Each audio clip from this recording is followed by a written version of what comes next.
Compañeros y compañeras de la Segunda Asamblea General Nacional del Pueblo, se reúne por segunda vez con carácter de órgano soberano de la voluntad del pueblo cubano esta Asamblea General en el día de hoy, y se reúne para dar cabal respuesta a la maniobra, a la conjura, al complot de nuestros enemigos en Punta del Este. En todo el mundo están puestos los ojos sobre nuestro pueblo en el día de hoy. Los pueblos de todos los continentes están esperando esta respuesta de nuestra patria.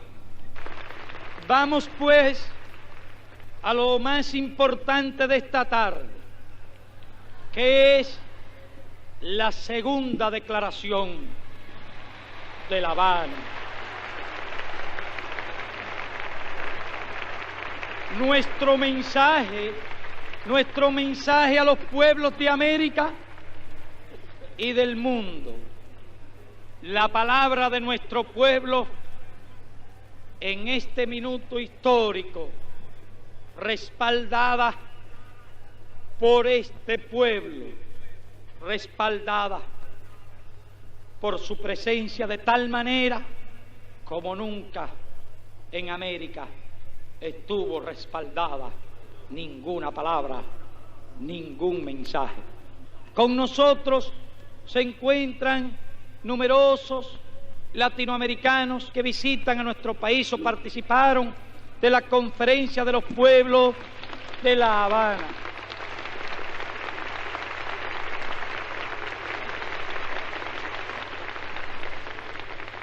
Pero ellos no deben ser solo espectadores.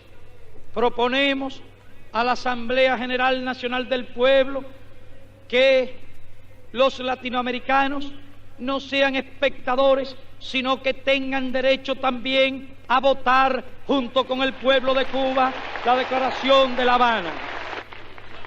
Algún día ellos podrán reunir también a sus pueblos como nosotros hoy y podrán expresar también su pensamiento tan libremente como nosotros hoy.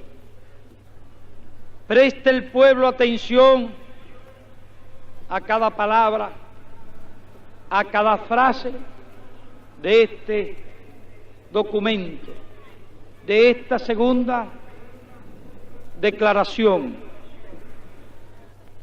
que dice así, y que proponemos en nombre de las organizaciones revolucionarias integradas y del gobierno revolucionario al pueblo de Cuba.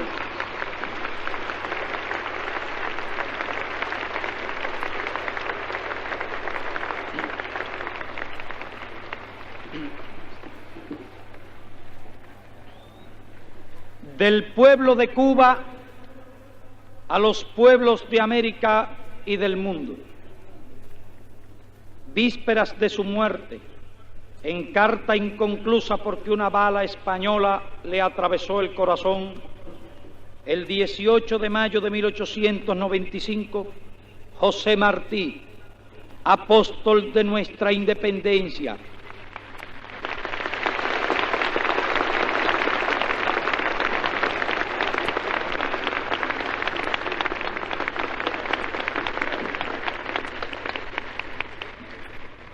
escribió a su amigo Manuel Mercado: ya puedo escribir, Ya estoy todos los días en peligro de dar mi vida por mi país y por mi deber, de impedir a tiempo con la independencia de Cuba que se extiendan por las Antillas los Estados Unidos y caigan con esa fuerza más sobre nuestras tierras de América. Cuanto hice hasta hoy y haré es para eso. Las mismas obligaciones menores y públicas de los pueblos más vitalmente interesados en impedir que en Cuba se abra, por la anexión de los imperialistas, el camino que se ha de cegar, y con nuestra sangre estamos cegando, de la anexión de los pueblos de nuestra América al norte revuelto y brutal que los desprecia, les habían impedido la adhesión ostensible y patente a este sacrificio que se hizo en bien inmediato y de ellos. Viví en el monstruo y le conozco las entrañas, y mi honda es la de David. Ya Martí, en 1895, señaló el peligro que se cernía sobre América y llamó al imperialismo por su nombre, imperialismo. A los pueblos de América advirtió que ellos estaban más que nadie interesados en que Cuba no sucumbiera a la codicia yanqui, despreciadora de los pueblos latinoamericanos, y con su propia sangre, vertida por Cuba y por América, rubricó las póstumas palabras que en homenaje a su recuerdo el pueblo de Cuba suscribe hoy a la cabeza de esta declaración. Han transcurrido 67 años. Puerto Rico fue convertida en colonia y es todavía colonia saturada de bases militares. Cuba cayó también en las garras del imperialismo. Sus tropas ocuparon nuestro territorio. La enmienda Platt fue impuesta a nuestra primera Constitución como cláusula humillante que consagraba el odioso derecho de intervención extranjera. Nuestras riquezas pasaron a sus manos, nuestra historia falseada, nuestra administración y nuestra política moldeada por entero a los intereses de los interventores. La nación sometida a 60 años de asfixia política, económica y cultural. Pero Cuba se levantó. Cuba pudo redimirse a sí misma del bastardo tutelaje. Cuba rompió las cadenas que ataban su suerte al imperio opresor, rescató sus riquezas, reivindicó su cultura y desplegó su bandera soberana de territorio y pueblo libre de América.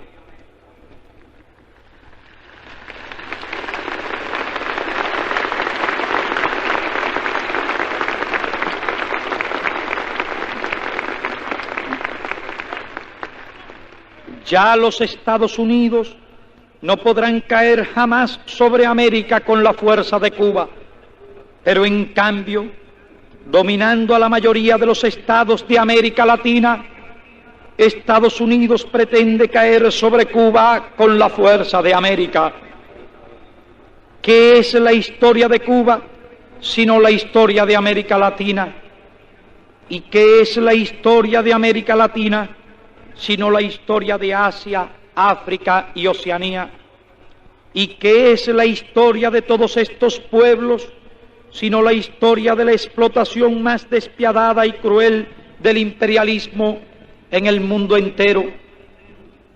A fines del siglo pasado y comienzos del presente, un puñado de naciones económicamente desarrolladas habían terminado de repartirse el mundo, sometiendo a su dominio económico y político a las 2/3 partes de la humanidad, que de esta forma se vio obligada a trabajar para las clases dominantes del grupo de países de economía capitalista desarrollada. Las circunstancias históricas que permitieron a ciertos países europeos y a los Estados Unidos de Norteamérica un alto nivel de desarrollo industrial los situó en posición de poder someter a su dominio y explotación al resto del mundo. ¿Qué móviles impulsaron esa expansión de las potencias industrializadas? ¿Fueron razones de tipo moral, civilizadoras, como ellos alegaban? No, fueron razones de tipo económico. Desde el descubrimiento de América, que lanzó a los conquistadores europeos a través de los mares a ocupar y explotar las tierras y los habitantes de otros continentes, el afán de riqueza fue el móvil fundamental de su conducta. El propio descubrimiento de América se realizó en busca de rutas más cortas hacia el oriente, cuyas mercaderías eran altamente pagadas en Europa. Una nueva clase social, los comerciantes y los productores de artículos manufacturados para el comercio, surge del seno de la sociedad feudal de señores y siervos en las postrimerías de la Edad Media. La sed de oro fue el resorte que movió los esfuerzos de esa nueva clase. El afán de ganancia fue el incentivo de su conducta a través de su historia. Con el desarrollo de la industria manufacturera y el comercio fue creciendo su influencia social. Las nuevas fuerzas productivas que se desarrollaban en el seno de la sociedad feudal chocaban cada vez más con las relaciones de servidumbre propias del feudalismo, sus leyes, sus instituciones, su filosofía, su moral, su arte y su ideología política.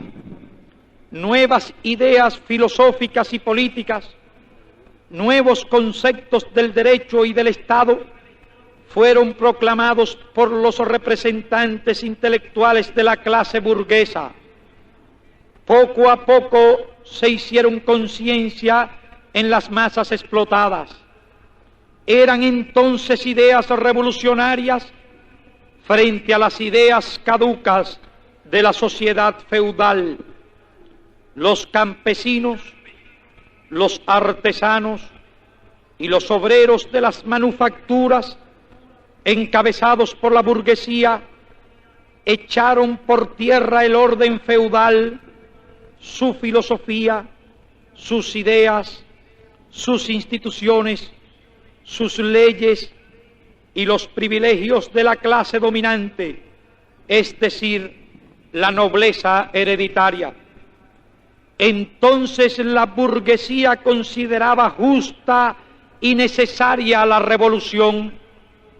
No pensaba que el orden feudal podía y debía ser eterno, como piensa ahora de su orden social capitalista.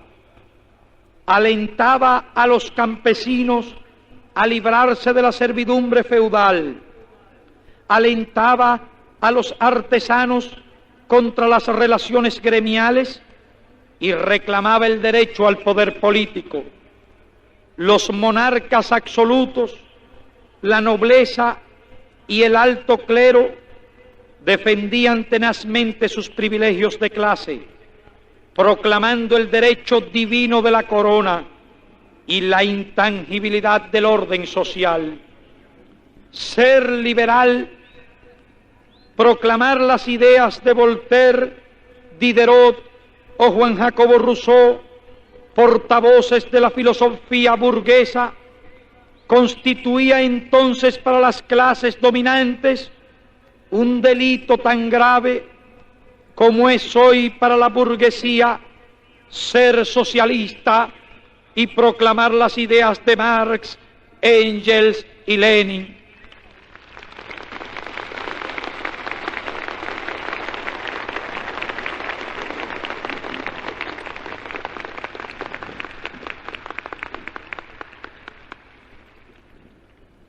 Cuando la burguesía conquistó el poder político y estableció sobre las ruinas de la sociedad feudal su modo capitalista de producción, sobre ese modo de producción erigió su Estado, sus leyes, sus ideas e instituciones. Esas instituciones consagraban en primer término la esencia de su dominación de clase, la propiedad privada. La nueva sociedad, basada en la propiedad privada sobre los medios de producción y en la libre competencia, quedó así dividida en dos clases fundamentales.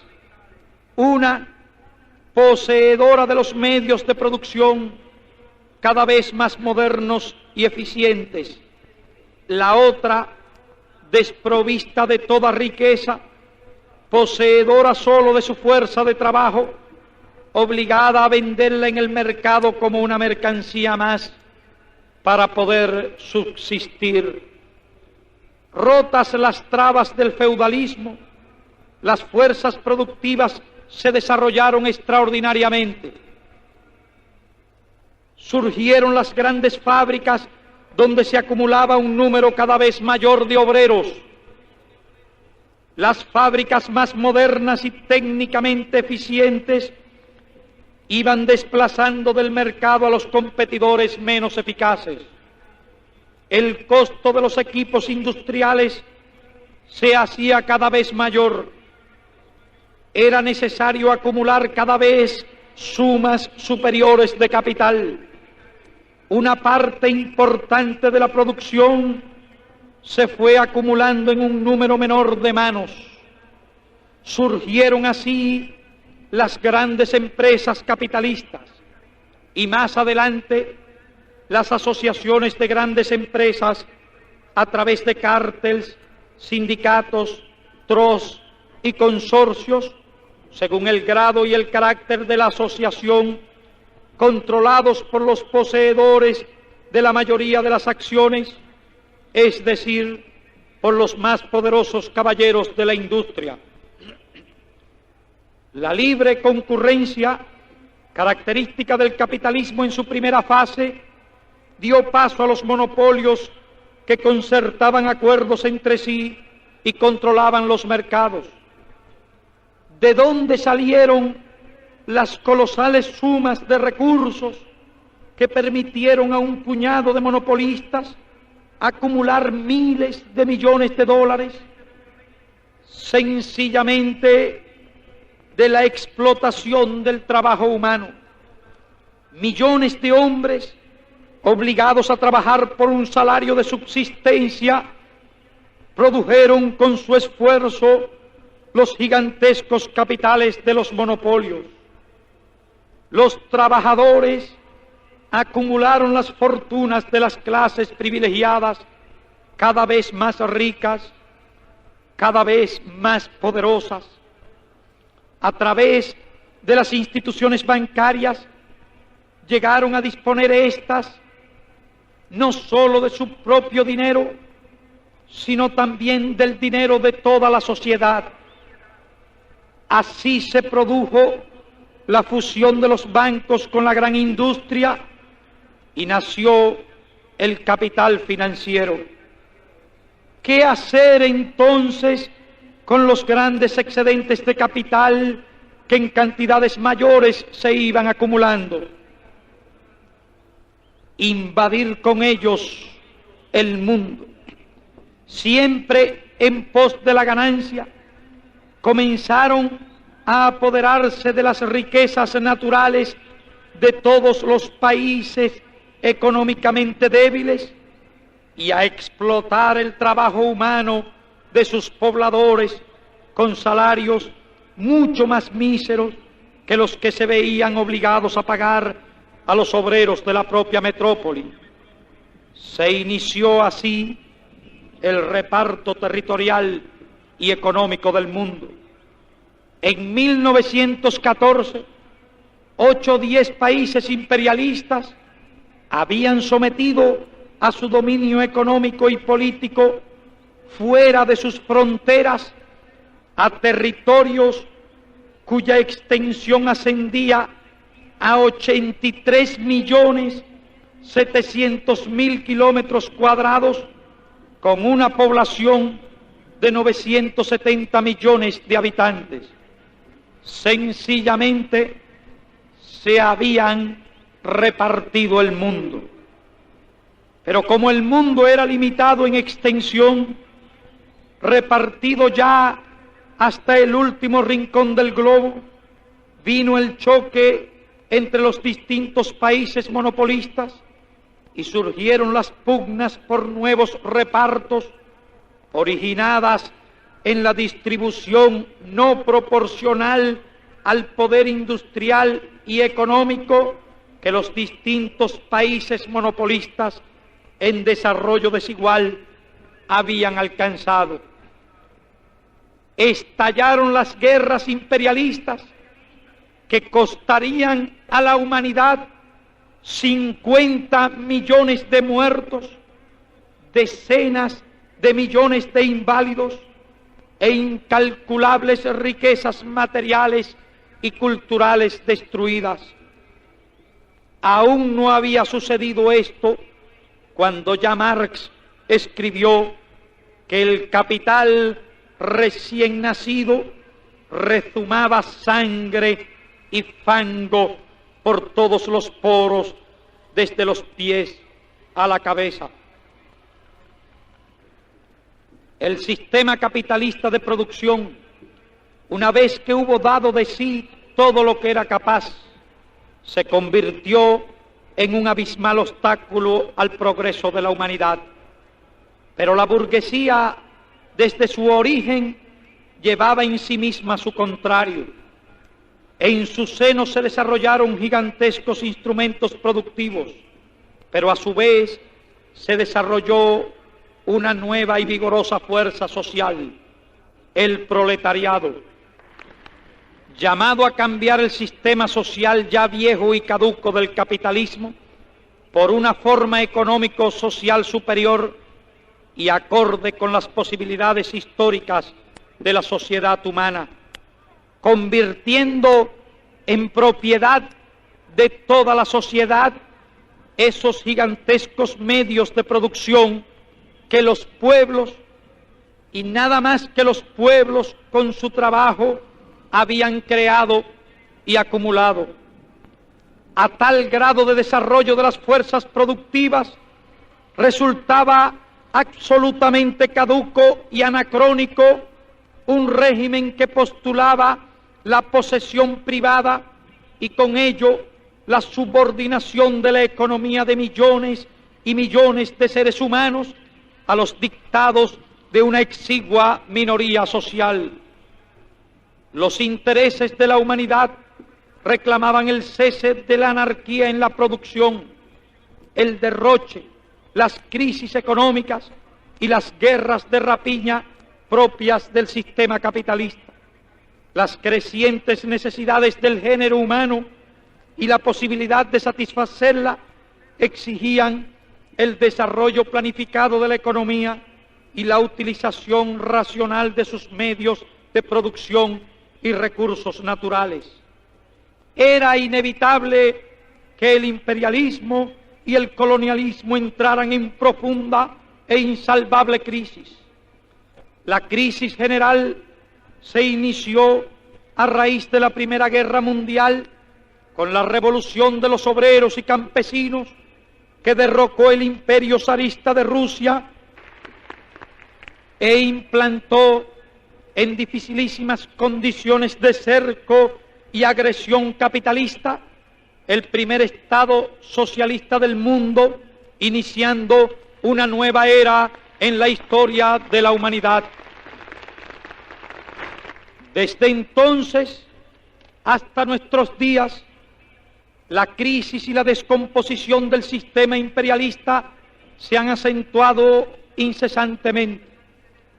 La Segunda Guerra Mundial, desatada por las potencias imperialistas y que arrastró a la Unión Soviética y a otros pueblos de Europa y de Asia criminalmente invadidos, a una sangrienta lucha de liberación, culminó en la derrota del fascismo, la formación del campo mundial del socialismo y la lucha por su soberanía de los pueblos coloniales y dependientes.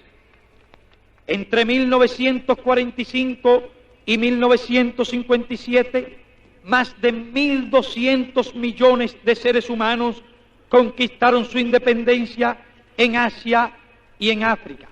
La sangre vertida por los pueblos no fue en vano.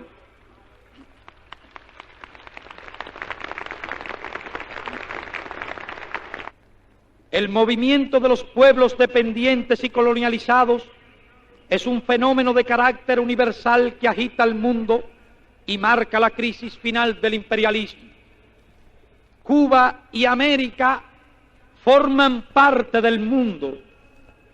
Nuestros problemas forman parte de los problemas que se engendran de la crisis general del imperialismo y la lucha de los pueblos subyugados.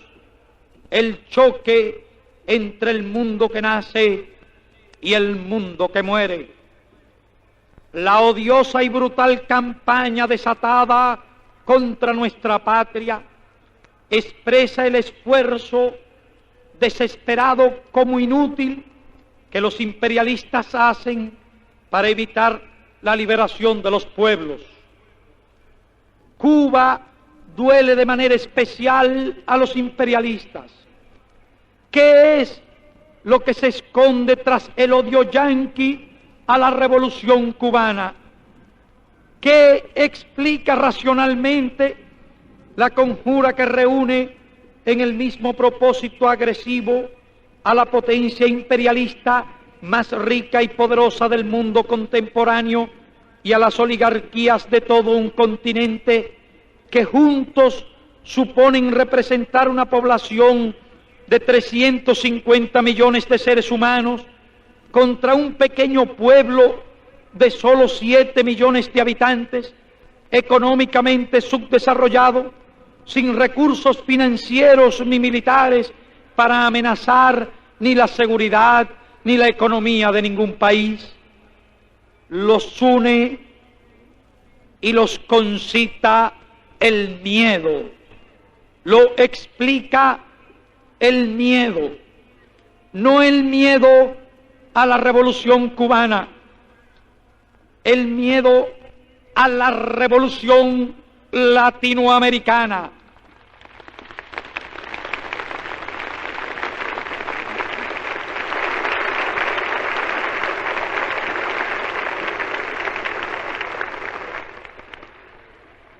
No el miedo a los obreros, campesinos, estudiantes, intelectuales y sectores progresistas de las capas medias que han tomado revolucionariamente el poder en Cuba, sino el miedo a que los obreros, campesinos, estudiantes, intelectuales y sectores progresistas de las capas medias tomen revolucionariamente el poder en los pueblos oprimidos, hambrientos y explotados por los monopolios yanquis y la oligarquía reaccionaria de América.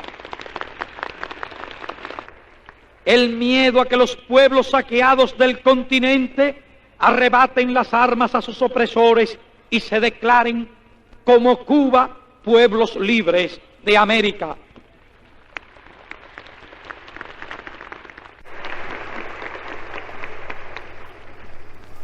Aplastando la revolución cubana, creen disipar el miedo que los atormenta, el fantasma de la revolución que los amenaza. Liquidando a la revolución cubana, creen liquidar el espíritu revolucionario de los pueblos. Pretenden en su delirio que Cuba es exportadora de revoluciones. En sus mentes de negociantes y usureros insomnes cabe la idea de que las revoluciones se pueden comprar o vender, alquilar, prestar, exportar o importar como una mercancía más. ignorantes de las leyes objetivas que rigen el desarrollo de las sociedades humanas, creen que sus regímenes monopolistas, capitalistas y semifeudales son eternos. Educados en su propia ideología reaccionaria, mezcla de superstición, ignorancia, subjetivismo, pragmatismo y otras aberraciones del pensamiento, tienen una imagen del mundo y de la marcha de la historia acomodada a sus intereses de clases explotadoras. Suponen que las revoluciones nacen o mueren en el cerebro de los individuos o por efecto de las leyes divinas, y que además los dioses están de su parte. Siempre han creído lo mismo, desde los devotos paganos patricios en la Roma esclavista, que lanzaban a los cristianos primitivos a los leones del circo, y los inquisidores en la Edad Media, que como guardianes del feudalismo y la monarquía absoluta inmolaban en la hoguera a los primeros representantes del pensamiento liberal de la naciente burguesía, hasta los obispos que hoy, en defensa del régimen burgués y monopolista, anatematizan las revoluciones proletarias.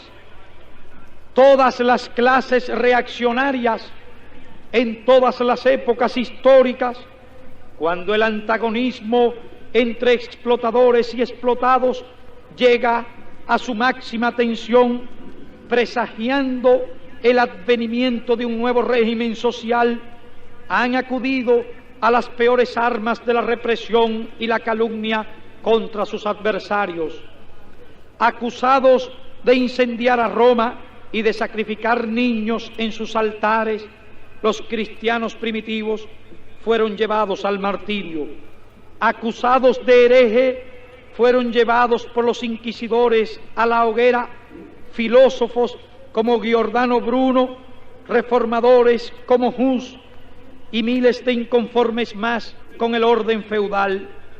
Sobre los luchadores proletarios se ensaña hoy la persecución y el crimen, precedidos de las peores calumnias en la prensa monopolista y burguesa.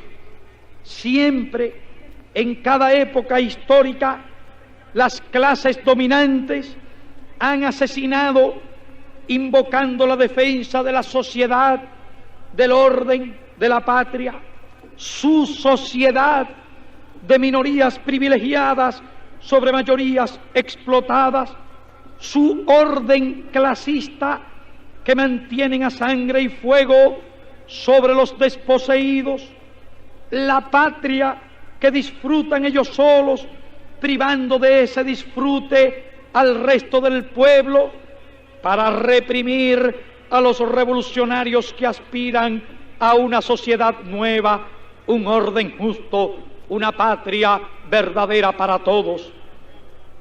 Pero el desarrollo de la historia, la marcha ascendente de la humanidad, no se detiene ni puede detenerse.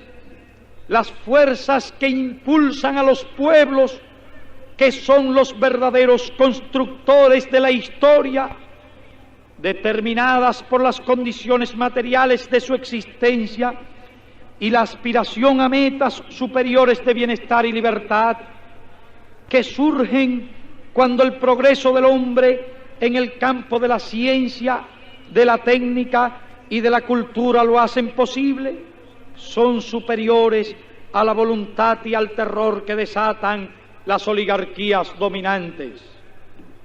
Las condiciones subjetivas de cada país, es decir, el factor conciencia, organización, dirección, puede acelerar o retrasar la revolución según su mayor o menor grado de desarrollo, pero tarde o temprano, en cada época histórica, cuando las condiciones objetivas maduran, la conciencia se adquiere, la organización se logra, la dirección surge y la revolución se produce.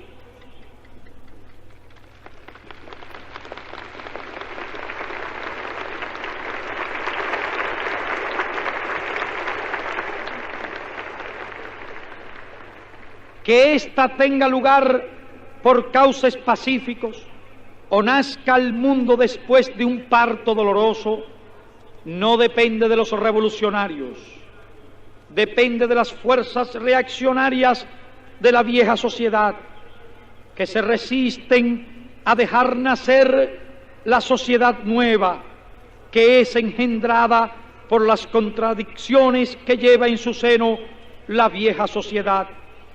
La revolución es en la historia como el médico que asiste el nacimiento de una nueva vida. No usa sin necesidad los aparatos de fuerza, pero los usa sin vacilaciones cada vez que sea necesario para ayudar al parto.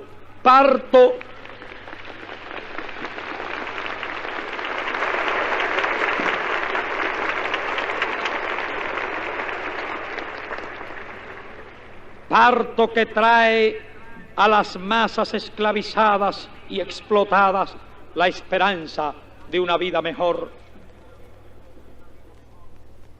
En muchos países de América Latina, la revolución es hoy inevitable. Ese hecho no lo determina la voluntad de nadie. Está determinado por las espantosas condiciones de explotación en que vive el hombre americano, el desarrollo de la conciencia revolucionaria de las masas, la crisis mundial del imperialismo y el movimiento universal de lucha de los pueblos subyugados. La inquietud que hoy se registra es síntoma inequívoco de rebelión. Se agitan las entrañas de un continente que ha sido testigo de 4 siglos de explotación esclava, semiesclava y feudal del hombre, desde sus moradores aborígenes y los esclavos traídos de África hasta los núcleos nacionales que surgieron después, blancos, negros, mulatos, mestizos e indios, que hoy hermanan el desprecio, la humillación y el yugo yanqui, como hermana la esperanza de un mañana mejor. Los pueblos de América se liberaron del coloniaje español a principios del siglo pasado, pero no se liberaron de la explotación. Los terratenientes feudales asumieron la autoridad de los gobernantes españoles. Los indios continuaron en penosa servidumbre. El hombre latinoamericano en una u otra forma siguió esclavo, y las mínimas esperanzas de los pueblos sucumbieron bajo el poder de las oligarquías y la coyunda del capital extranjero. Esta ha sido la verdad de América, con uno u otro matiz, con alguna que otra vertiente. Hoy América Latina yace bajo un imperialismo mucho más feroz, más poderoso y más despiadado que el imperio colonial español. Y ante la realidad objetiva e históricamente inexorable de la revolución latinoamericana, ¿cuál es la actitud del imperialismo yanqui? Disponerse a librar una guerra colonial con los pueblos de América Latina, crear el aparato de fuerza, los pretextos políticos y los instrumentos pseudolegales suscritos con los representantes de las oligarquías reaccionarias para reprimir a sangre y fuego la lucha de los pueblos latinoamericanos. La intervención del gobierno de los Estados Unidos en la política interna de los países de América Latina ha ido siendo cada vez más abierta y desenfrenada. La Junta Interamericana de Defensa, por ejemplo, ha sido y es el nido donde se incuban los oficiales más reaccionarios y pro-yanquis de los ejércitos latinoamericanos, utilizados después como instrumentos golpistas al servicio de los monopolios. Las misiones militares norteamericanas en América Latina constituyen un aparato de espionaje permanente en cada nación, vinculado estrechamente a la Agencia Central de Inteligencia, inculcando a los oficiales los sentimientos más reaccionarios y tratando de convertir los ejércitos en instrumentos de sus intereses políticos y económicos. Actualmente, en la zona del Canal de Panamá, el alto mando norteamericano ha organizado cursos especiales de entrenamiento para oficiales latinoamericanos de lucha contra guerrillas revolucionarias dirigidos a reprimir la acción armada de las masas campesinas contra la explotación feudal a que están sometidas. En los propios Estados Unidos, la Agencia Central de Inteligencia ha organizado escuelas especiales para entrenar agentes latinoamericanos en las más sutiles formas de asesinato, y es política acordada por los servicios militares yanquis la liquidación física de los dirigentes antiimperialistas. Es notorio que las embajadas yanquis en distintos países de América Latina están organizando, instruyendo y equipando bandas fascistas para sembrar el terror y agredir las organizaciones obreras, estudiantiles e intelectuales. Esas bandas donde reclutan a los hijos de la oligarquía, a lumpen y gente de la peor calaña moral, han perpetrado ya una serie de actos agresivos contra los movimientos de las masas. Nada más evidente e inequívoco de los propósitos del imperialismo que su conducta en los recientes sucesos de Santo Domingo.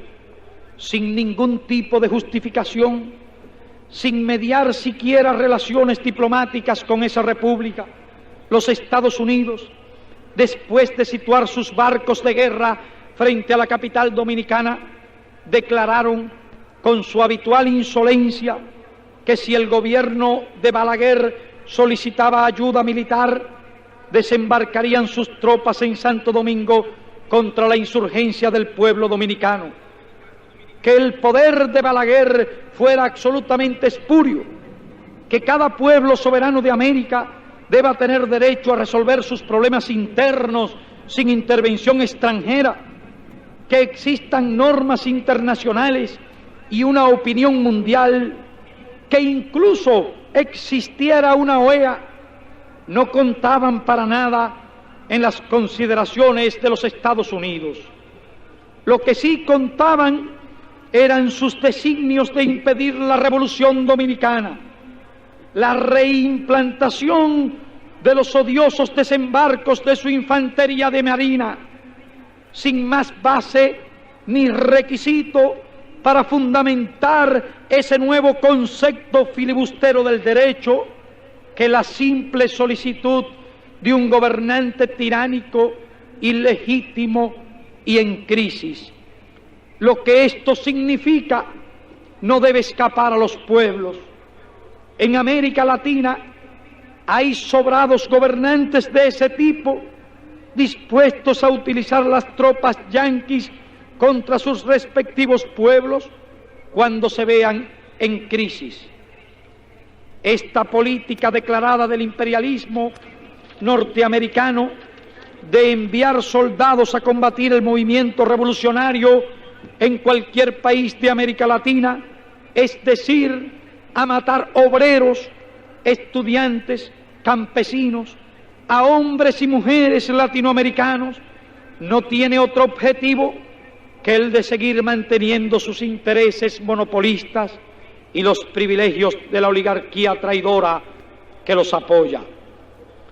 Ahora se puede ver con toda claridad que los pactos militares suscritos por el gobierno de Estados Unidos con gobiernos latinoamericanos, pactos secretos muchas veces y siempre a espaldas de los pueblos, invocando hipotéticos peligros exteriores que nadie vio nunca por ninguna parte, tenían el único y exclusivo objetivo de prevenir la lucha de los pueblos. Eran pactos contra los pueblos, contra el único peligro, el peligro interior del movimiento de liberación que pusiera en riesgo los intereses yanquis. No sin razón, los pueblos se preguntaban, ¿por qué tantos convenios militares? ¿Para qué los envíos de armas que, si técnicamente son inadecuadas para una guerra moderna, son en cambio eficaces para aplastar huelgas, reprimir manifestaciones populares y ensangrentar el país? ¿Para qué las misiones militares, el Pacto de Río de Janeiro y las 1001 conferencias internacionales? Desde que culminó la Segunda Guerra Mundial, las naciones de América Latina se han ido depauperando cada vez más. Sus exportaciones tienen cada vez menos valor, sus importaciones precios más altos, el ingreso per cápita disminuye, los pavorosos porcentajes de mortandad infantil no decrecen, el número de analfabetos es superior, los pueblos carecen de trabajo, de tierras, de viviendas adecuadas, de escuelas, de hospitales, de vías de comunicación y de medios de vida. En cambio, las inversiones norteamericanas sobrepasan los 10.000 millones de dólares. América Latina es además abastecedora de materias primas baratas y compradora de artículos elaborados caros. Como los primeros conquistadores españoles que cambiaban a los indios espejos y baratijas por oro y plata, así comercian con América Latina los Estados Unidos. Conservar ese torrente de riqueza, apoderarse cada vez más de los recursos de América y explotar a sus pueblos sufridos, he ahí lo que se ocultaba tras los pactos militares, las misiones castrenses y los cabildeos diplomáticos de Washington. Esta política de paulatino estrangulamiento de la soberanía de las naciones latinoamericanas y de manos libres para intervenir en sus asuntos internos, tuvo su punto culminante en la última reunión de cancilleres.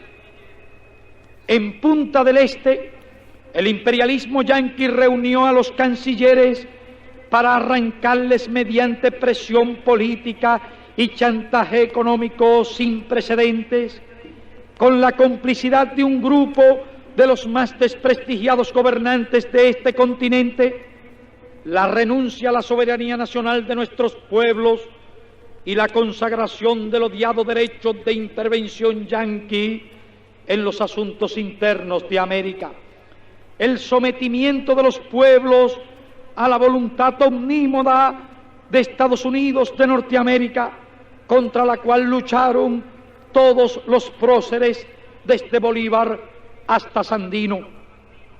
Y no se ocultaron ni el gobierno de Estados Unidos, ni los representantes de las oligarquías explotadoras, ni la gran prensa reaccionaria vendida a los monopolios y a los señores feudales para demandar abiertamente acuerdos que equivalen a la supresión formal del derecho de autodeterminación de nuestros pueblos, borrarlo de un plumazo en la conjura más infame que recuerda la historia de este continente. A puertas cerradas, entre conciliábulos repugnantes, donde el ministro yanqui de Colonias dedicó días enteros a vencer la resistencia y los escrúpulos de algunos cancilleres, poniendo en juego los millones de la tesorería yanqui en una indisimulada compraventa de votos, un puñado de representantes de las oligarquías de países que, en conjunto, apenas suman 1/3 de la población del continente, impuso acuerdos que sirven en bandeja de plata al amo yanqui la cabeza de un principio que costó toda la sangre de nuestros pueblos desde las guerras de independencia. El carácter pírrico de tan tristes y fraudulentos logros del imperialismo, su fracaso moral, la unanimidad rota y el escándalo universal no disminuyen la gravedad que entraña para los pueblos de América Latina los acuerdos que impusieron a ese precio. En aquel cónclave inmoral, la voz titánica de Cuba se elevó sin debilidad ni miedo para acusar ante todos los pueblos de América y del mundo el monstruoso atentado y defender virilmente y con dignidad que constará en los anales de la historia no solo el derecho de Cuba, sino el derecho desamparado de todas las naciones hermanas del continente americano.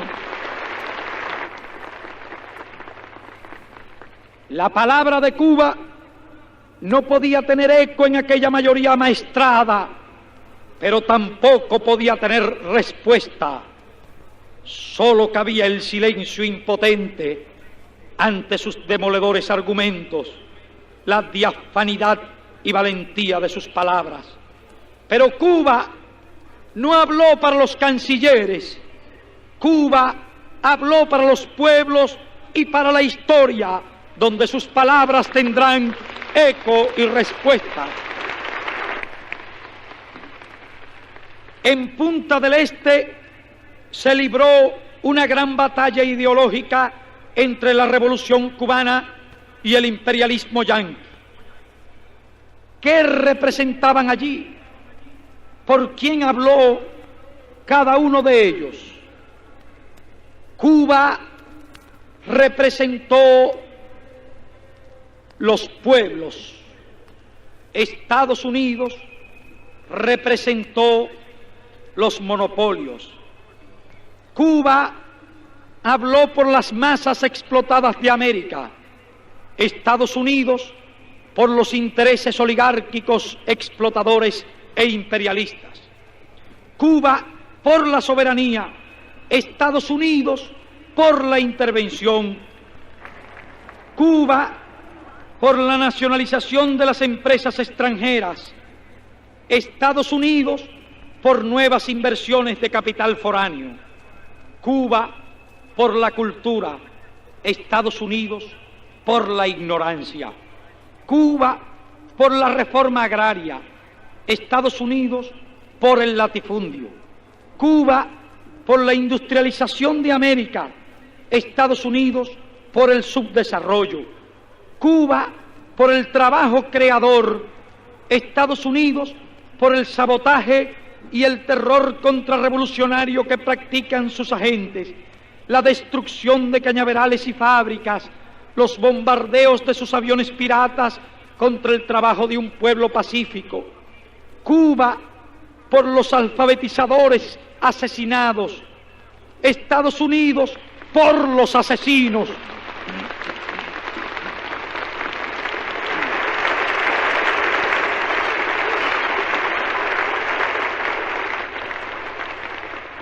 Cuba por el pan, Estados Unidos por el hambre. Cuba por la igualdad, Estados Unidos por el privilegio y la discriminación. Cuba por la verdad, Estados Unidos por la mentira. Cuba por la liberación, Estados Unidos por la opresión. Cuba por el porvenir luminoso de la humanidad, Estados Unidos por el pasado sin esperanza. Cuba por los héroes que cayeron en Girón para salvar la patria del dominio extranjero.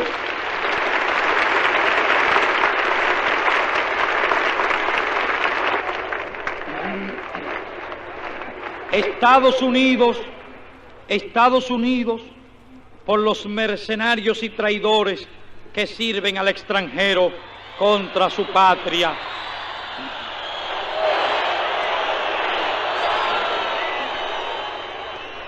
Cuba por la paz entre los pueblos, Estados Unidos por la agresión y la guerra. Cuba por el socialismo, Estados Unidos por el capitalismo.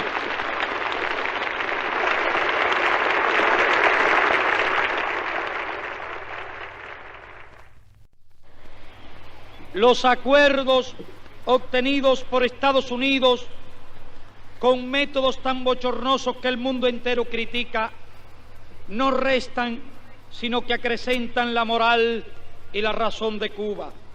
Demuestran el intriguismo y la traición de las oligarquías a los intereses nacionales y enseña a los pueblos el camino de la liberación.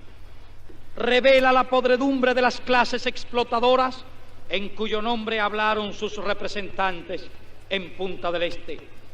La OEA quedó desenmascarada como lo que es: un ministerio de colonias yanqui, una alianza militar, un aparato de represión contra el movimiento de liberación de los pueblos latinoamericanos.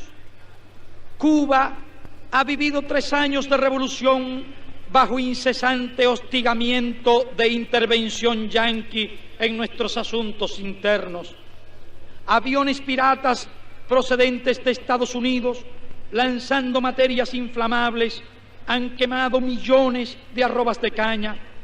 Actos de sabotaje internacional perpetrados por agentes yanquis, como la explosión del vapor La Cubre, han costado decenas de vidas cubanas.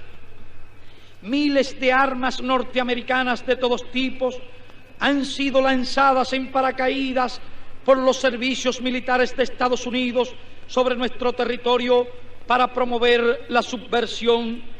Cientos de toneladas de materiales explosivos y máquinas infernales han sido desembarcados subrepticiamente en nuestras costas por lanchas norteamericanas para promover el sabotaje y el terrorismo.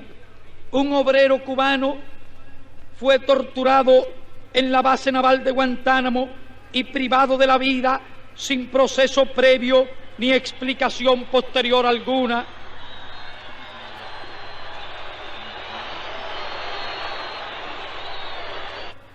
Nuestra cuota azucarera fue suprimida abruptamente y proclamado el embargo de piezas y materias primas para fábricas y maquinarias de construcción norteamericana para arruinar nuestra economía. Barcos artillados y aviones de bombardeo procedentes de bases preparadas por el gobierno de Estados Unidos han atacado sorpresivamente puertos e instalaciones cubanas.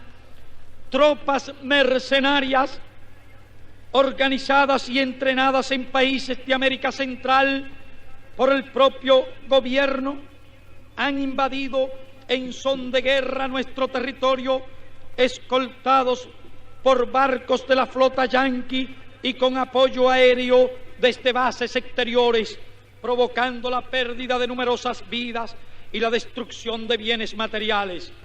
Contrarrevolucionarios cubanos son instruidos en el ejército de Estados Unidos y nuevos planes de agresión se realizan contra Cuba. Todo eso ha estado ocurriendo durante 3 años, incesantemente, a la vista de todo el continente, y la OEA no se entera. Los cancilleres se reúnen en Punta del Este y no amonestan siquiera al gobierno de Estados Unidos ni a los gobiernos que son cómplices materiales de esas agresiones. Expulsan a Cuba, el país latinoamericano víctima, el país agredido. Estados Unidos tiene pactos militares con países de todos los continentes, bloques militares con cuanto gobierno fascista, militarista y reaccionario hay en el mundo: la OTAN, la SEATO y la CENTO, a los cuales hay que agregar ahora la OEA. Interviene en Laos, en Vietnam, en Corea, en Formosa, en Berlín. Envía abiertamente barcos a Santo Domingo para imponer su ley, su voluntad, y anuncia su propósito de usar sus aliados de la OTAN para bloquear el comercio con Cuba. Y la OEA no se entera. Se reúnen los cancilleres y expulsan a Cuba, que no tiene pactos militares con ningún país. Así, el gobierno que organiza la subversión en todo el mundo y forja alianzas militares en 4 continentes, hace expulsar a Cuba, acusándola nada menos que de subversión y de vinculaciones extracontinentales. Cuba, el país latinoamericano que ha convertido en dueños de las tierras a más de 100.000 pequeños agricultores, asegurado empleo todo el año en granjas y cooperativas a todos los obreros agrícolas, transformado los cuarteles en escuelas, concedido 60.000 becas a estudiantes universitarios, secundarios y tecnológicos,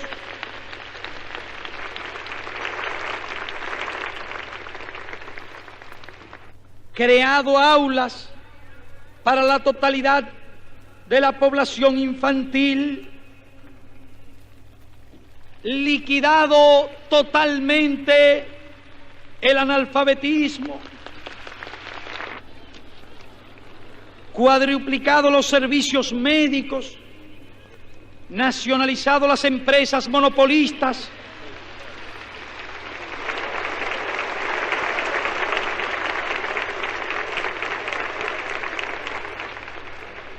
suprimido el abusivo sistema que convertía la vivienda en un medio de explotación para el pueblo,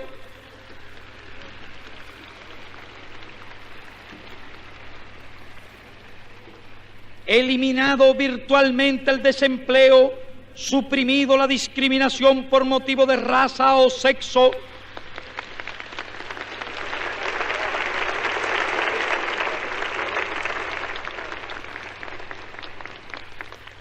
barrido el juego, el vicio y la corrupción administrativa,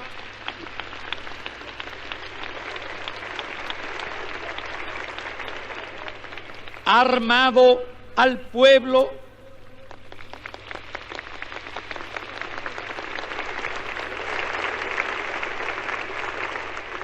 hecho realidad viva el disfrute de los derechos humanos al librar al hombre y a la mujer de la explotación, la incultura y la desigualdad social,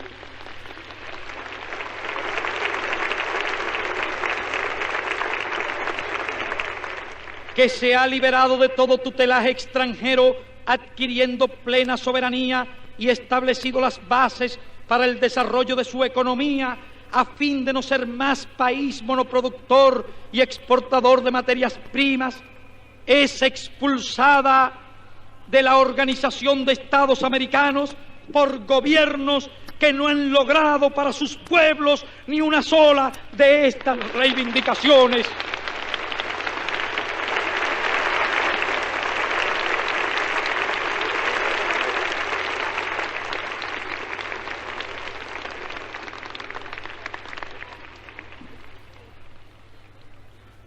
¿Cómo podrán justificar su conducta ante los pueblos de América y del mundo? ¿Cómo podrán negar que en su concepto la política de tierra, de pan, de trabajo, de salud, de libertad, de igualdad y de cultura, de desarrollo acelerado de la economía, de dignidad nacional, de plena autodeterminación y soberanía es incompatible con el hemisferio? Los pueblos piensan muy distinto. Los pueblos piensan que lo único incompatible con el destino de América Latina es la miseria, la explotación feudal, el analfabetismo, los salarios de hambre, el desempleo, la política de represión contra las masas obreras, campesinas y estudiantiles, la discriminación de la mujer, del negro, del indio, del mestizo, la opresión de las oligarquías, el saqueo de sus riquezas por los monopolios yanquis, la asfixia moral de sus intelectuales y artistas,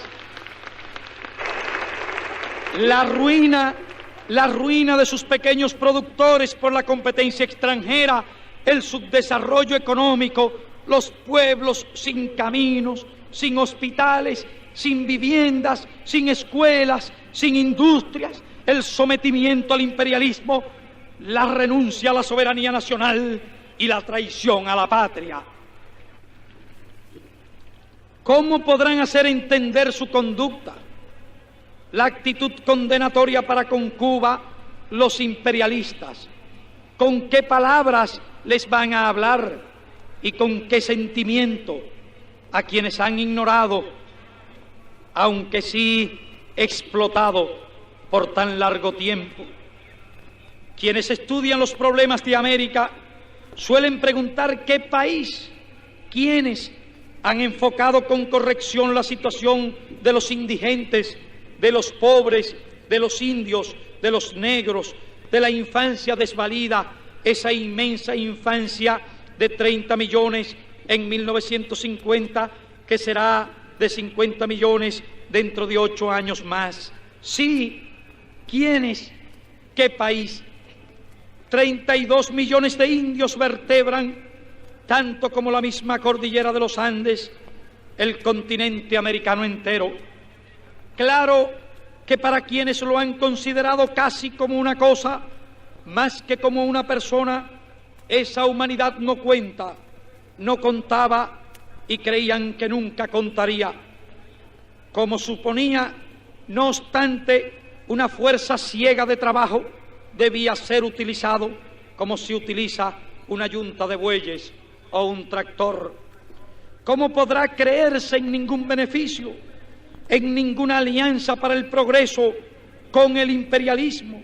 ¿Bajo qué juramento, si bajo su santa protección, sus matanzas, sus persecuciones, aún viven los indígenas del sur del continente, como los de la Patagonia, en toldos, como vivían sus antepasados a la venida de los descubridores casi 500 años atrás, en donde los que fueron grandes razas que poblaron el continente argentino, Paraguay y Bolivia, como los guaraníes, que han sido diezmados ferozmente como quien caza animales y a quienes se les ha enterrado en los interiores de las selvas, en donde a esa reserva autóctona que pudo servir de base a una gran civilización americana y cuya extinción se la apresura por instantes y a la que se la ha empujado América adentro a través de los esteros paraguayos y los altiplanos bolivianos,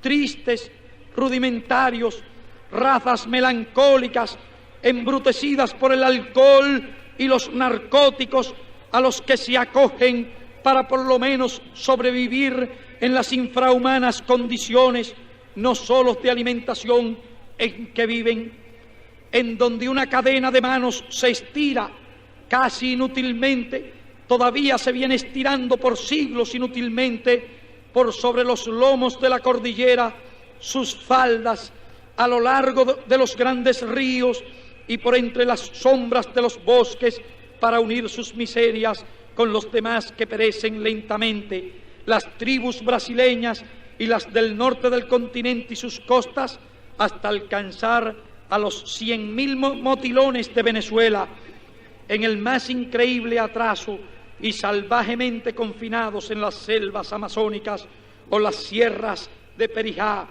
a los solitarios bapichanas que en las tierras calientes de las Guayanas esperan su final, ya casi perdidos definitivamente para la suerte de los humanos.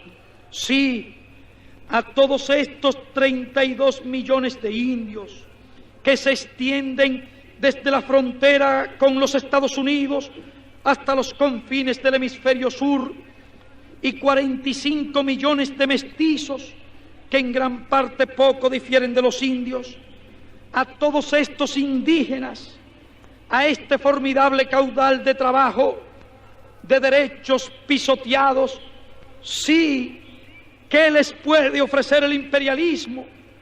¿Cómo podrán creer estos ignorados en ningún beneficio que venga de tan sangrientas manos? Tribus enteras que aún viven desnudas, otras que se las suponen antropófagas, otras que en el primer contacto con la civilización conquistadora mueren como insectos, otras que se las destierra, es decir, se las echa de sus tierras, se las empuja hasta volcarla en los bosques o en las montañas o en las profundidades de los llanos, en donde no llega ni el menor átomo de cultura, de luz, de pan, ni de nada. ¿En qué alianza, como no sea en una para su más rápida muerte, van a creer estas razas indígenas apaleadas por siglos, muertas a tiros para ocupar sus tierras, muertas a palos por miles, por no trabajar más rápido en sus servicios de explotación por el imperialismo? Y al negro, ¿qué alianza les puede brindar el sistema de los linchamientos y la preterición brutal del negro de los Estados Unidos? A los 15 millones de negros y 14 millones de mulatos latinoamericanos que saben con horror y cólera que sus hermanos del norte no pueden montar en los mismos vehículos que sus compatriotas blancos,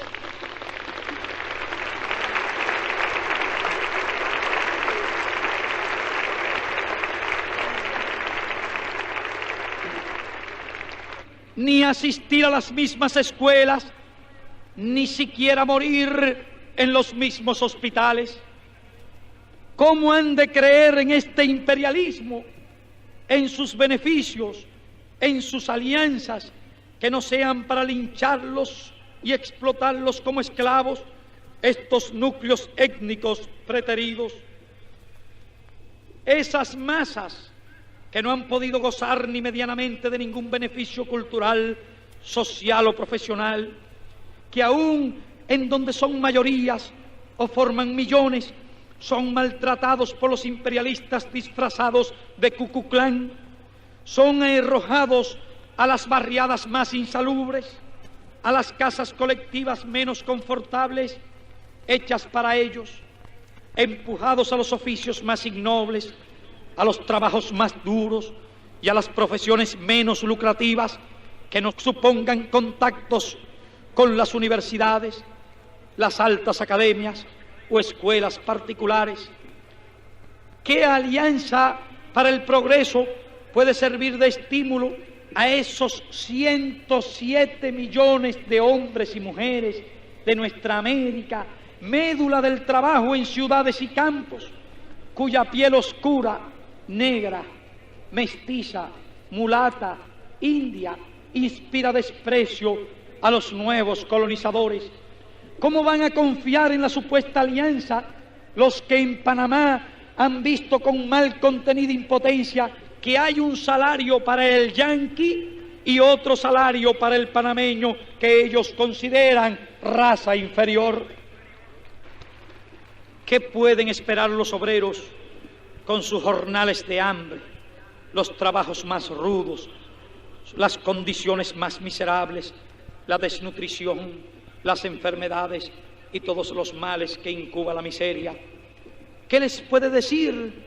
¿Qué palabras, qué beneficios podrán ofrecerles los imperialistas a los mineros del cobre, del estaño, del hierro, del carbón, que dejan sus pulmones a beneficios de dueños lejanos e inclementes, a los padres e hijos de los maderales, de los cauchales, de los yerbatales, de las plantaciones fruteras, de los ingenios de café y de azúcar, de los peones en las pampas y en los llanos, que amasan con su salud y con sus vidas las fortunas de los explotadores?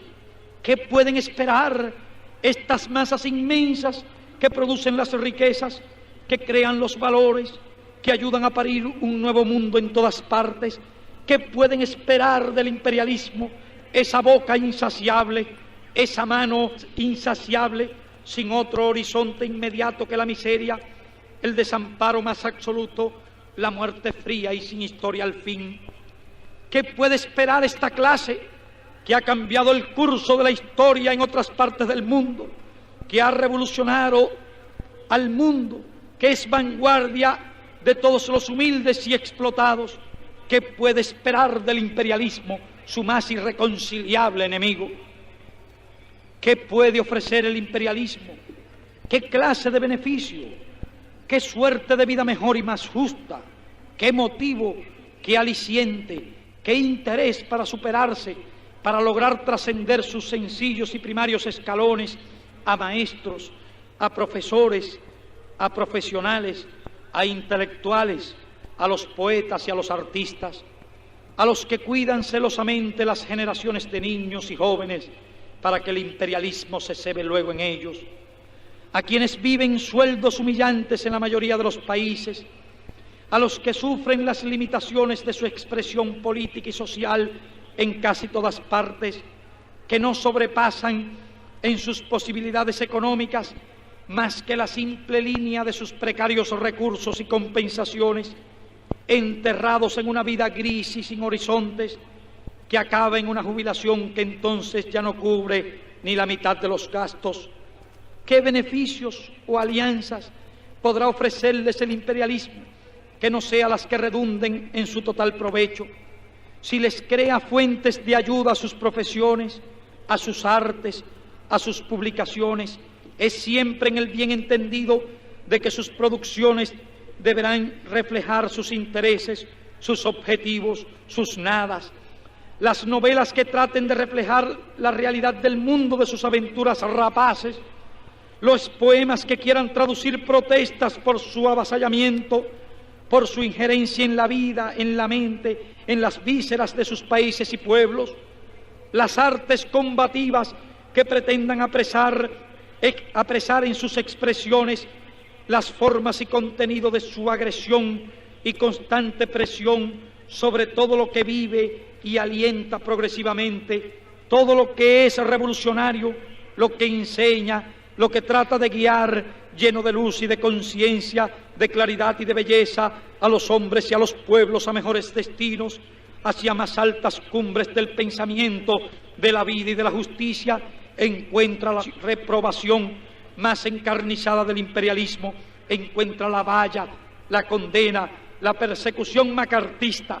Sus prensas se le cierran, su nombre es borrado de las columnas y se le aplica la losa del silencio más atroz, que es entonces una contradicción más del imperialismo, cuando el escritor, el poeta, el pintor, el escultor, el creador en cualquier material, el científico, empiezan a vivir de verdad, a vivir en la lengua del pueblo, en el corazón de millones de hombres del mundo.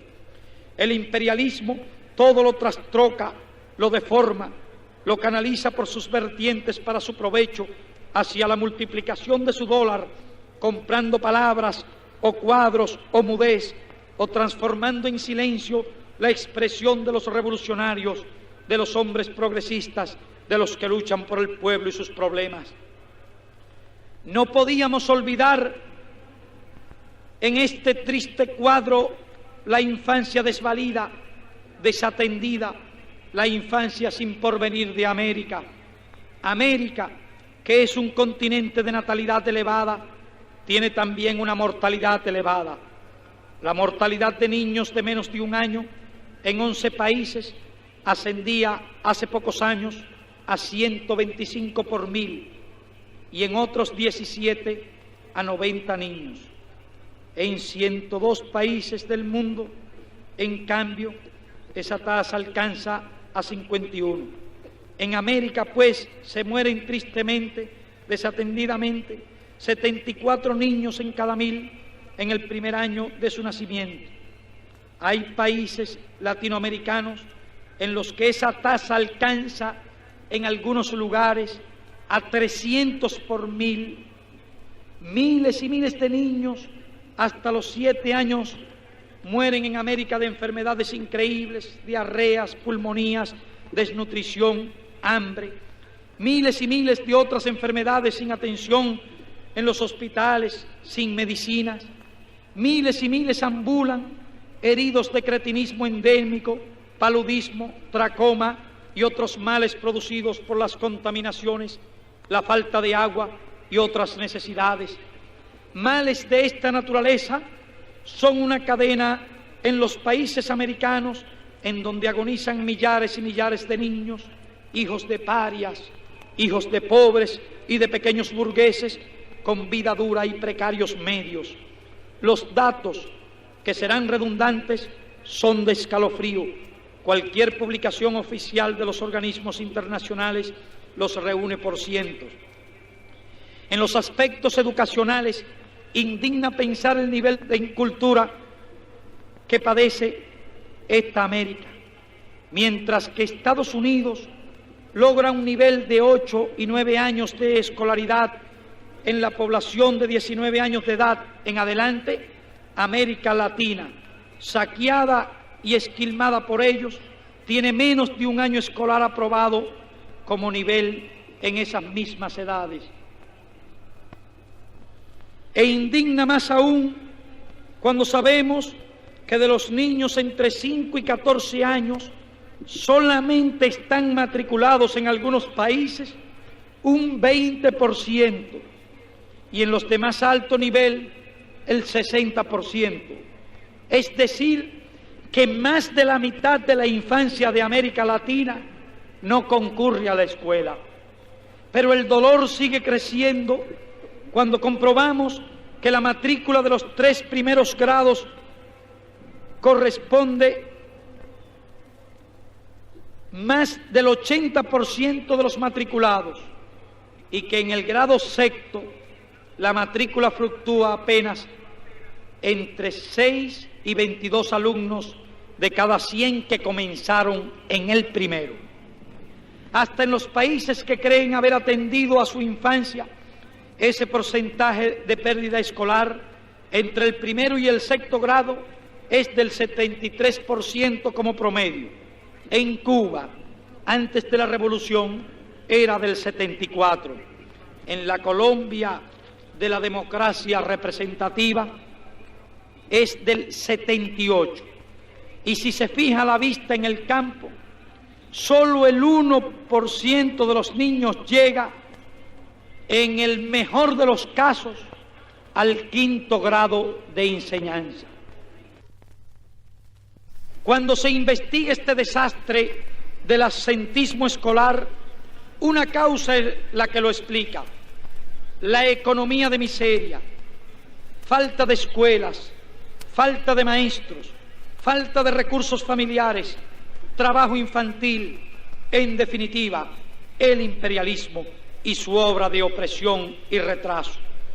El resumen de esta pesadilla que ha vivido América de un extremo a otro es que en este continente de casi 200 millones de seres humanos, formado en sus 2/3 partes por los indios, los mestizos y los negros, por los discriminados, en este continente de semicolonias mueren de hambre, de enfermedades curables o vejez prematura alrededor de 4 personas por minuto, de 5.500 al día, de 2 millones por año, de 10 millones cada 5 años. Esas muertes podrían ser evitadas fácilmente, pero sin embargo se producen. Las 2/3 partes de la población latinoamericana vive poco y vive bajo la permanente amenaza de muerte. Holocausto de vidas que en 15 años ha ocasionado 2 veces más muertos que la guerra de 1914 y continúa. Mientras tanto, de América Latina fluye hacia los Estados Unidos un torrente continuo de dinero. Unos $4.000 por minuto, 5 millones por día, 2.000 millones por año, 10.000 millones cada 5 años. Por cada $1.000 que se nos van, nos queda un muerto. $1.000 por muerto. Ese es el precio de lo que se llama imperialismo. $1.000 por muerto, 4 veces por minuto. Mas a pesar de esta realidad americana, ¿para qué se reunieron en Punta del Este? ¿Acaso para llevar una sola gota de alivio a estos males? No. Los pueblos saben que en Punta del Este los cancilleres que expulsaron a Cuba se reunieron para renunciar a la soberanía nacional, que allí el gobierno de Estados Unidos fue a sentar las bases no solo para la agresión a Cuba, sino para intervenir en cualquier país de América contra el movimiento liberador de los pueblos, que Estados Unidos prepara a la América Latina un drama sangriento, que las oligarquías explotadoras, lo mismo que ahora renuncian al principio de la soberanía, no vacilarán en solicitar la intervención de las tropas yanquis contra sus propios pueblos, y que con ese fin la delegación norteamericana propuso un comité de vigilancia contra la subversión en la Junta Interamericana de Defensa, con facultades ejecutivas y la adopción de medidas colectivas. Subversión para los imperialistas yanquis es la lucha de los pueblos hambrientos por el pan, la lucha de los campesinos por la tierra, la lucha de los pueblos contra la explotación imperialista. Comité de vigilancia en la Junta Interamericana de Defensa con facultades ejecutivas significa fuerza de represión continental contra los pueblos a las órdenes del Pentágono.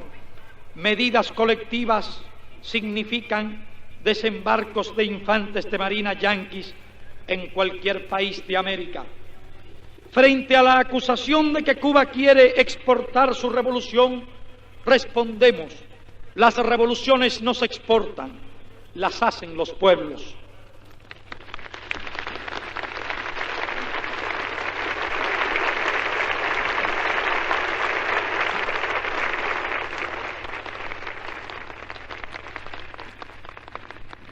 Lo que Cuba puede dar a los pueblos, y ha dado ya, es su ejemplo.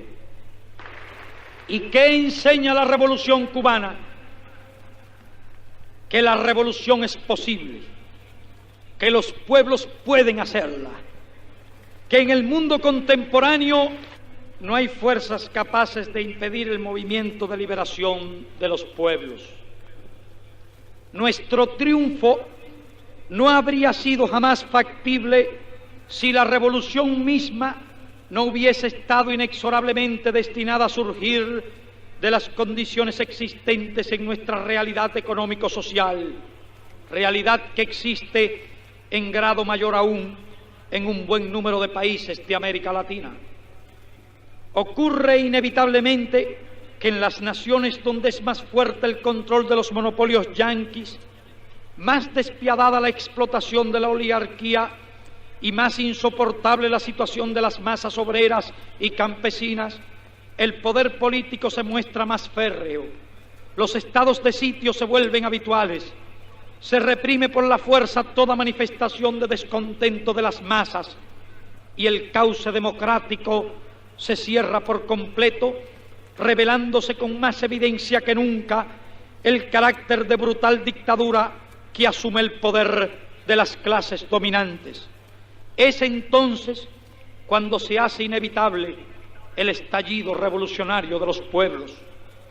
Y si bien es cierto que en los países subdesarrollados de América la clase obrera es en general relativamente pequeña, hay una clase social que por las condiciones subhumanas en que vive constituye una fuerza potencial que, dirigida por los obreros y los intelectuales revolucionarios, tiene una importancia decisiva en la lucha por la liberación nacional: los campesinos. En nuestros países se juntan las circunstancias de una industria subdesarrollada con un régimen agrario de carácter feudal. Es por eso que, con todo lo duras que son las condiciones de vida de los obreros urbanos, la población rural vive aún en más horribles condiciones de opresión y explotación. Pero es también, salvo excepciones, el sector absolutamente mayoritario en proporciones que a veces sobrepasa el 70% de las poblaciones latinoamericanas. Descontando los terratenientes que muchas veces se reciben en las ciudades, el resto de esa gran masa libra su sustento trabajando como peones en las haciendas por salarios misérrimos o labran la tierra en condiciones de explotación que nada tienen que envidiar a la Edad Media. Estas circunstancias son las que determinan que en América Latina la población pobre del campo constituya una tremenda fuerza revolucionaria potencial.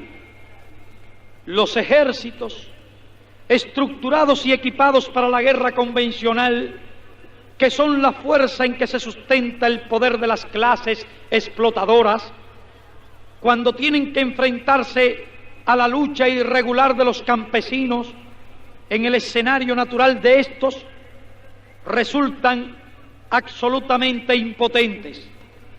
Pierden 10 hombres por cada combatiente revolucionario que cae, y la desmoralización cunde rápidamente en ellos al tener que enfrentarse a un enemigo invisible e invencible que no le ofrece ocasión de lucir sus tácticas de academia y sus fanfarrias de guerra, de las que tanto alarde hacen para reprimir a los obreros y a los estudiantes en las ciudades.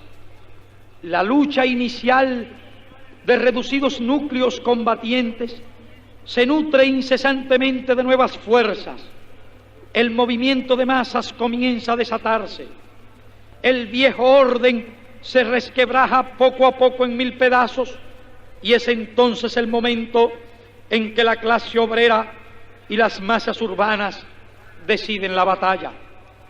¿Qué es lo que desde el comienzo mismo de la lucha de esos primeros núcleos los hace invencibles, independientemente del número, el poder y los recursos de sus enemigos? El apoyo del pueblo, y con ese apoyo de las masas contarán en grado cada vez mayor. Pero el campesinado es una clase que, por el estado de incultura en que lo mantienen y el aislamiento en que vive, necesita la dirección revolucionaria y política de la clase obrera y los intelectuales revolucionarios, sin la cual no podría por sí sola lanzarse a la lucha y conquistar la victoria.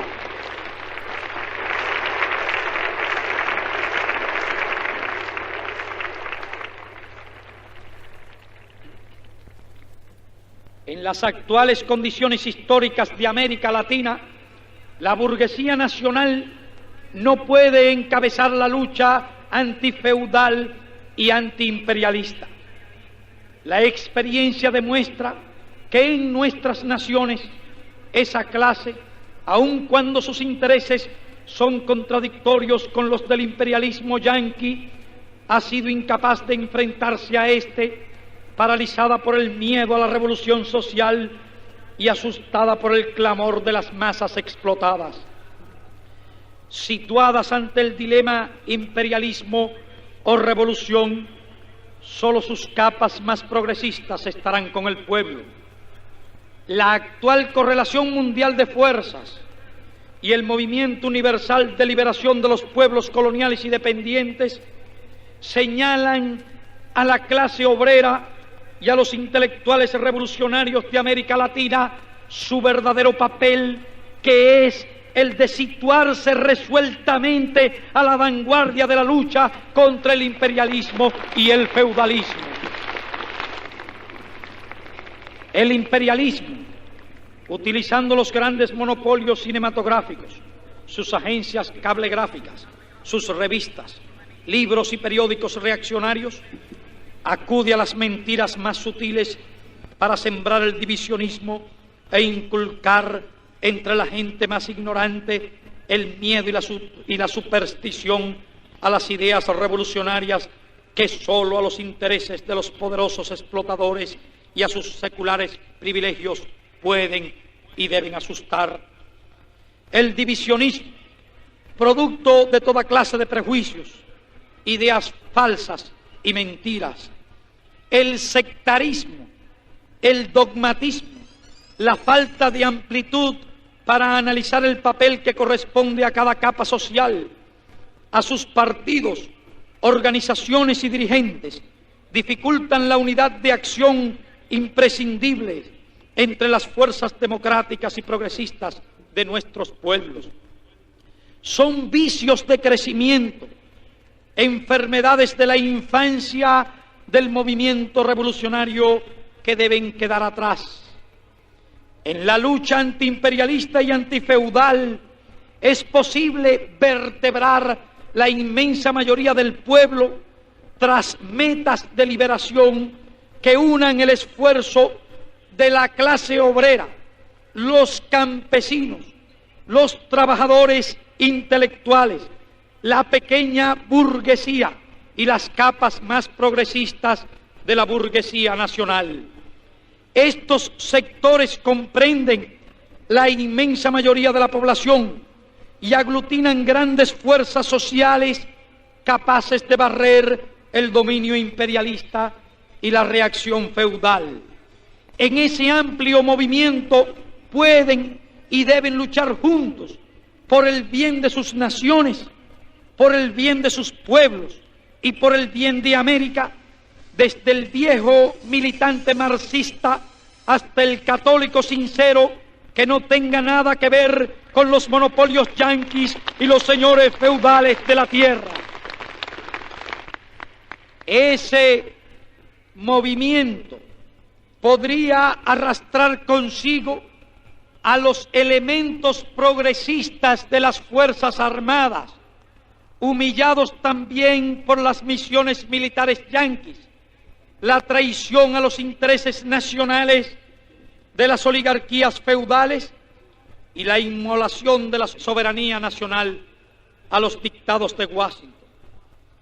Allí donde están cerrados los caminos de los pueblos, donde la represión de los obreros y campesinos es feroz, donde es más fuerte el dominio de los monopolios yanquis, lo primero y más importante es comprender que no es justo ni es correcto entretener a los pueblos con la vana y acomodaticia ilusión de arrancar por vías legales que no existen ni existirán a las clases dominantes atrincheradas en todas las posiciones del Estado, monopolizadoras de la instrucción, dueñas de todos los vehículos de divulgación y poseedoras de infinitos recursos financieros, un poder que los monopolios y las oligarquías defenderán a sangre y fuego con la fuerza de sus policías y de sus ejércitos. El deber de todo revolucionario es hacer la revolución.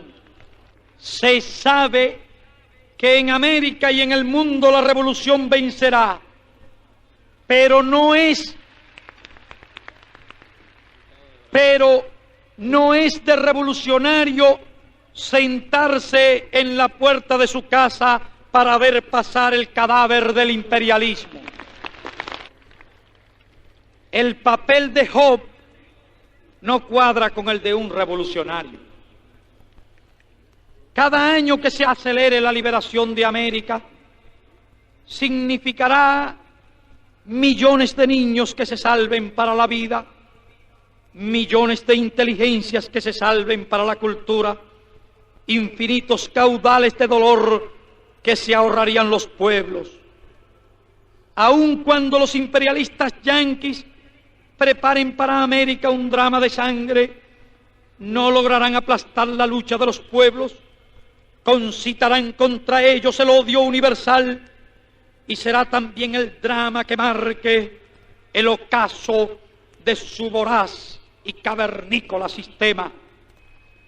Ningún pueblo de América Latina es débil, porque forma parte de una familia de 200 millones de hermanos que padecen las mismas miserias, albergan los mismos sentimientos, tienen el mismo enemigo, sueñan todos un mismo mejor destino y cuentan con la solidaridad de todos los hombres y mujeres honrados del mundo entero.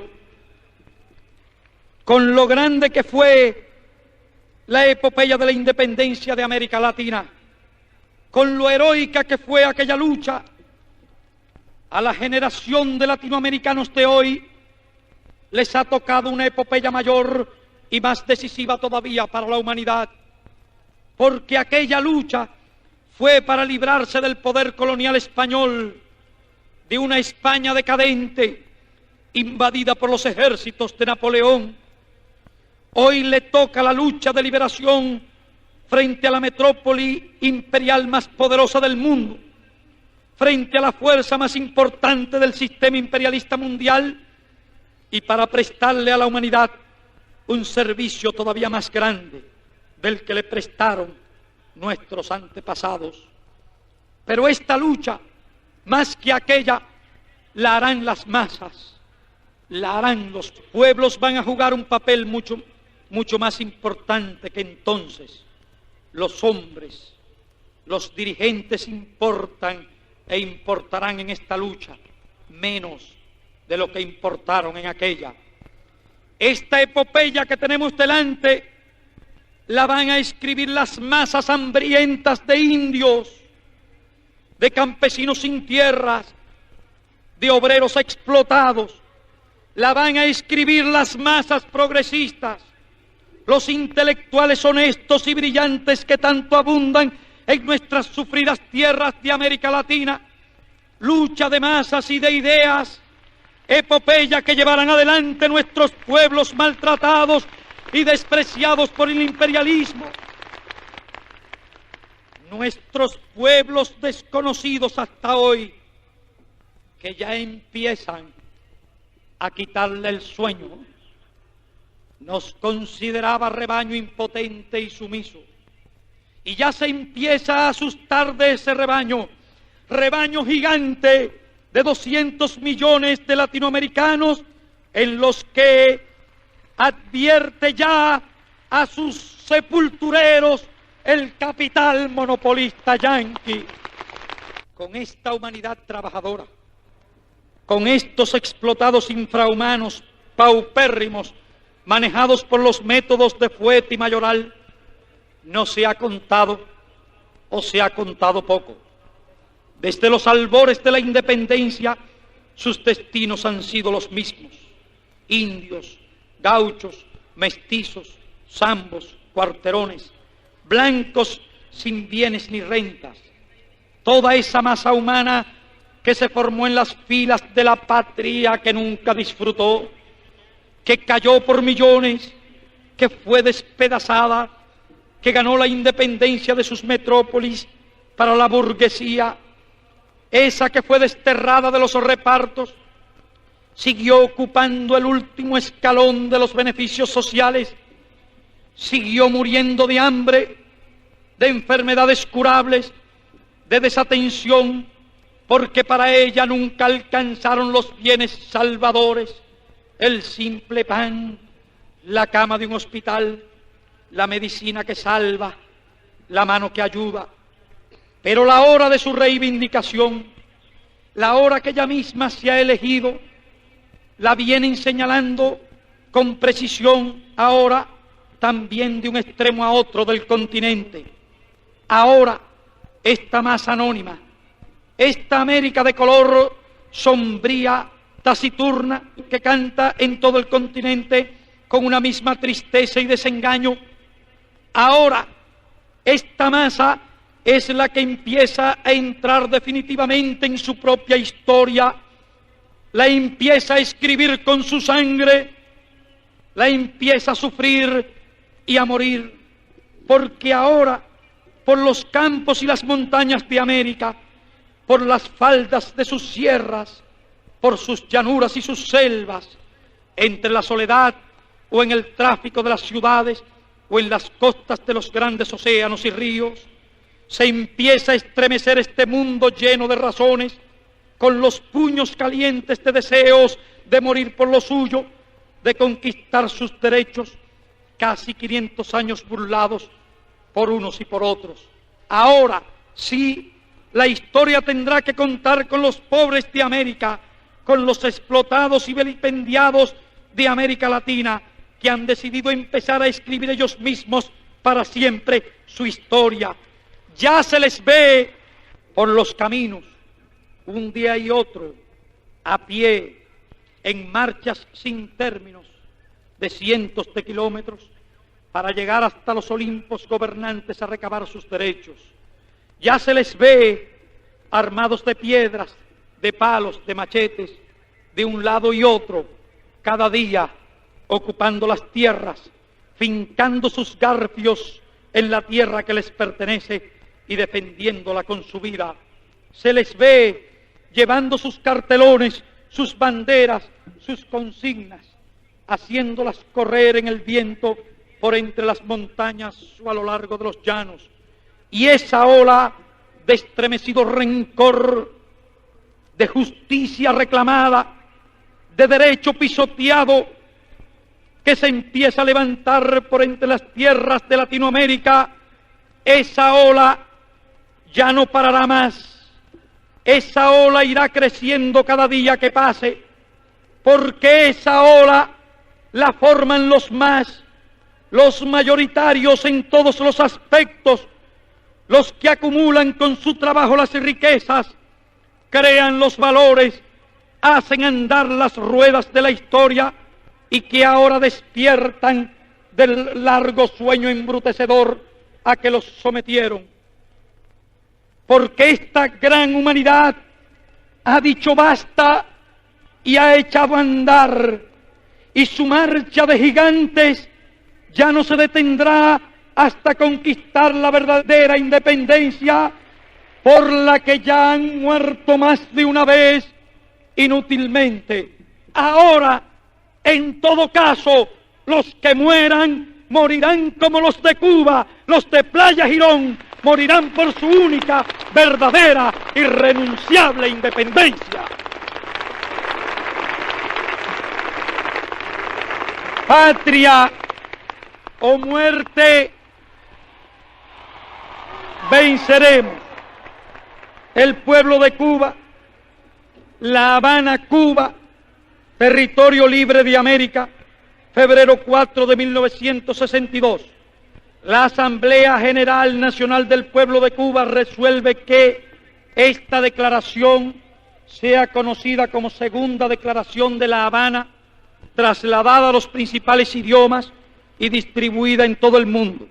Acuerda asimismo solicitar de todos los amigos de la Revolución Cubana en América Latina que sea difundida ampliamente entre las masas obreras, campesinas, estudiantiles e intelectuales de los pueblos hermanos de este continente.